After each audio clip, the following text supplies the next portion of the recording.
सुप्रभात विद्यार्थियों। आज की इस वीडियो में हम आपकी पाठ्य पुस्तक का पाठ नंबर 8 कन्यादान, जो कि कवि ऋतुराज जी द्वारा रचित है, पठन करेंगे। सबसे पहले हम कवि के जीवन परिचय के बारे में जानेंगे। उसके उपरांत हम कविता का सार समझेंगे। ऋतुराज का जन्म सन 1940 में भरतपुर में हुआ। राजस्थान विश्वविद्यालय जयपुर से उन्होंने अंग्रेजी में एमए किया। 40 वर्षों तक अंग्रेजी साहित्य के अध्यापन के बाद अब सेवानिवृत्ति लेकर वे जयपुर में रहते हैं। उनके अब तक 8 कविता संग्रह प्रकाशित हो चुके हैं, जिनमें एक मरण धर्मा और अन्य पुल पर पानी, सूरत नीरत और लीला मुखारविंद प्रमुख हैं। उन्हें सोमदत्त, परिमल सम्मान, मीरा पुरस्कार, पहल सम्मान तथा बिहारी पुरस्कार मिल चुके हैं। मुख्यधारा से अलग समाज के हाशिए के लोगों की चिंताओं को ऋतुराज ने अपने लेखन का विषय बनाया है। उनकी कविताओं में दैनिक जीवन के अनुभव का यथार्थ है, यानी सच्चाई छिपी हुई है, और वे अपने आसपास रोज़मर्रा में घटित होने वाले सामाजिक शोषण और विडंबनाओं पर निगाह डालते हैं। यही कारण है कि उनकी भाषा अपने परिवेश और लोक जीवन से जुड़ी हुई है। कविता की व्याख्या और प्रसंग शुरू करने से पहले हम जो कन्यादान कविता है उसके सार के बारे में जानेंगे। प्रस्तुत कविता में कवि ऋतुराज ने माँ और बेटी के बीच होने वाली घटना का वर्णन किया है। जब एक माँ अपनी बेटी को शादी के बाद विदा करती है तो उसे ऐसा लगता है मानो उसके जीवन की सारी जमा पूंजी उससे दूर चली जा रही है। फिर उनका पुत्री मोह उन्हें इस बात से भयभीत करता है कि उनकी बेटी नए घर में जा रही है, कहीं उसे कुछ परेशानी ना हो या उसे कोई अत्याचार ना सहना पड़े। इन सब के कारण माँ चिंतित होकर अपनी फूल सी बेटी को भले बुरे का पाठ पढ़ाने लग जाती है। ठीक है बच्चों, तो ये था कविता का सार। अब हम कविता के पद शुरू करेंगे।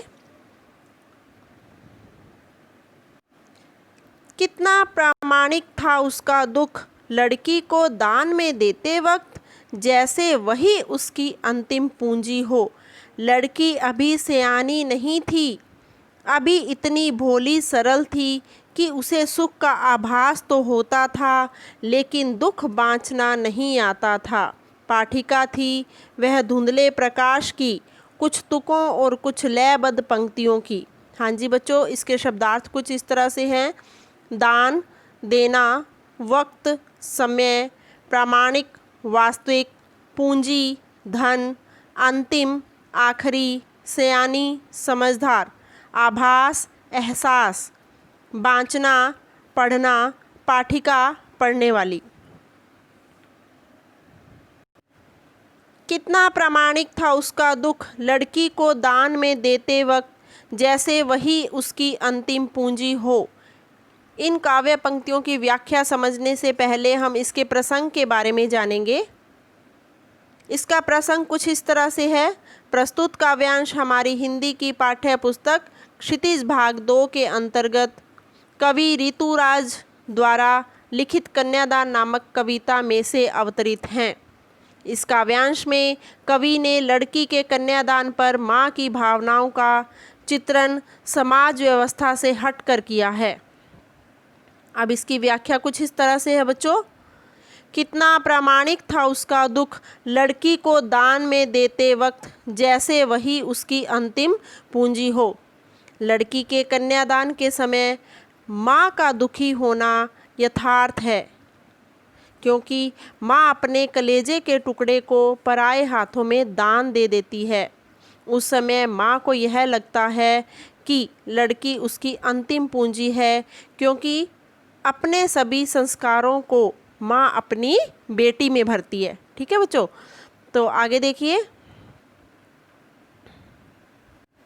यहाँ कहने का भाव ये है कि जब एक माँ अपनी बेटी को विदा करती है तो उस समय उसे लगता है कि जो मैंने जीवन भर अपनी एक पूंजी एकत्रित की थी वो अब किसी और के हाथों में जाने वाली है। ठीक है, जैसे एक बेटी की विदाई करते समय वो दूसरे घर चली जाती है, उसी तरह से माँ को लगता है कि मेरी जो पूरी जीवन की जो पूंजी है वो कहीं मुझसे दूर जा रही है, क्योंकि बेटी ही माँ की दुख सुख की साथी होती है। आगे देखिए, लड़की अभी सयानी नहीं थी, अभी इतनी भोली सरल थी कि उसे सुख का आभास तो होता था लेकिन दुख बाँचना नहीं आता था। पाठिका थी वह धुंधले प्रकाश की, कुछ तुकों और कुछ लयबंद पंक्तियों की। पहले दो पंक्तियां देखेंगे।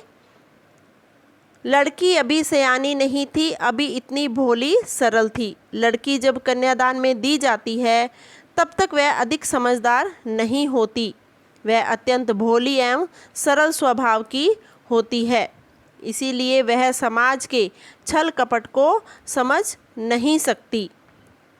यानी कि उसे जो ये दुनिया के छल कपट है उसके बारे में ज़्यादा जानकारी नहीं होती।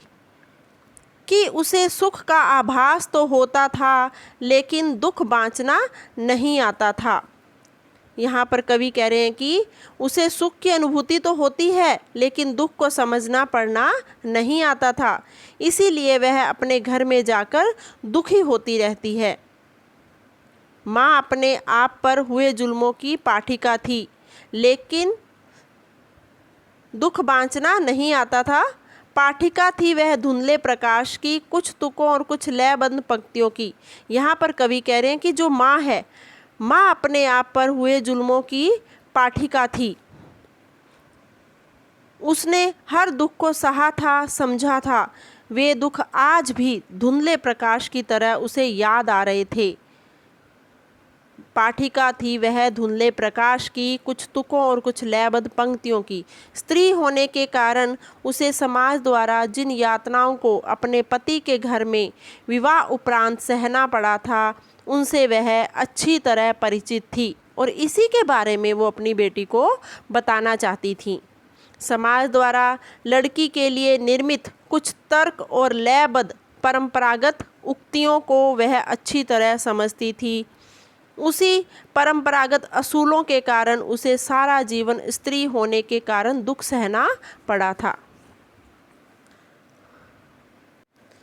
हाँ जी बच्चों, तो यहाँ कवि कह रहे हैं कि जो माँ है उसने अपने जीवन में बहुत सारे दुख सहे हैं। ठीक है, तो वो चाहती है कि मेरी बेटी उन दुखों को ना सहे और वो उन दुखों से परिचित हो, इसीलिए वो इस कविता के आधार पर माँ अपनी बेटी को समझाना चाहती है कि आगे चलकर हमें किस तरह से रहना है, किस तरह से नहीं रहना है। ठीक है, क्या कौन तुम्हारे लिए अच्छा है, कौन तुम्हारे लिए बुरा है, यही बातें बता रही हैं वो अपनी बेटी को। हाँ जी बच्चों, तो यहाँ पर मैंने आपको कवि के जीवन परिचय के बारे में और पहले पद के बारे में मैंने आपको अध्ययन करवाया है। मैं आशा करती हूँ कि आपको अच्छी तरह से समझ में आ गया होगा। धन्यवाद।